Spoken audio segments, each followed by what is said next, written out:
Hi everyone, welcome to another episode of Bruxer TV. I'm your host, James Foster, and today we are going to start with something pretty funny.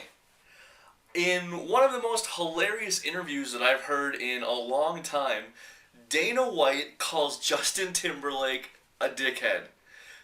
So apparently this happened a couple of years ago, and the situation was that Dana White was at some kind of event, had his kids there, and Justin Timberlake was backstage. And according to Dana White, Justin Timberlake could not have been a bigger jerk off. Apparently, he blew off Dana White's kids. The kids just wanted him to say hi, maybe get an autograph. And Dana White said he was an enormous dickhead. He wouldn't so much as take 2 minutes to come say hi. Dana White went on to say that he stops and talks to pretty much anyone who says that they're a fan of the UFC. Why wouldn't he? Because if they watch or their kids watch or somebody watches, why would he not want to stand and talk to them for even just a minute or two? And so that was his whole argument as to why Justin Timberlake is a dickhead. Hilarious. Great. Just a funny story. Alright, what else do we got next? Possible, not yet signed fight of Luke Rockhold versus Vitor Belfort. That would be a pretty cool fight. I would like to see that fight, so I seriously hope they get signed.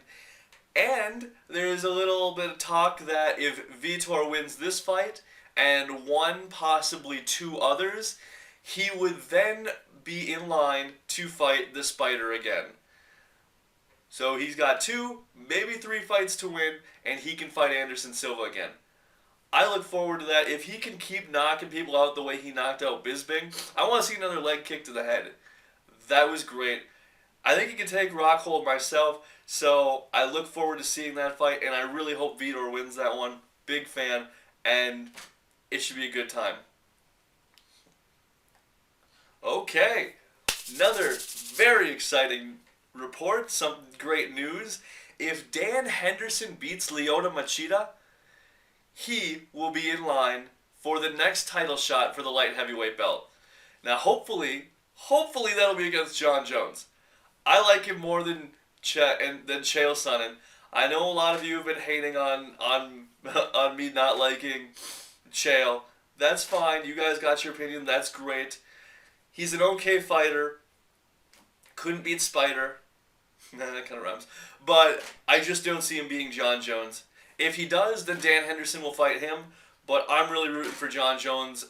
I want to see Dan Henderson and Jon Jones fight. That would be a great fight. Right, next up. It might be time for Rampage to stop complaining about how the UFC has swindled him.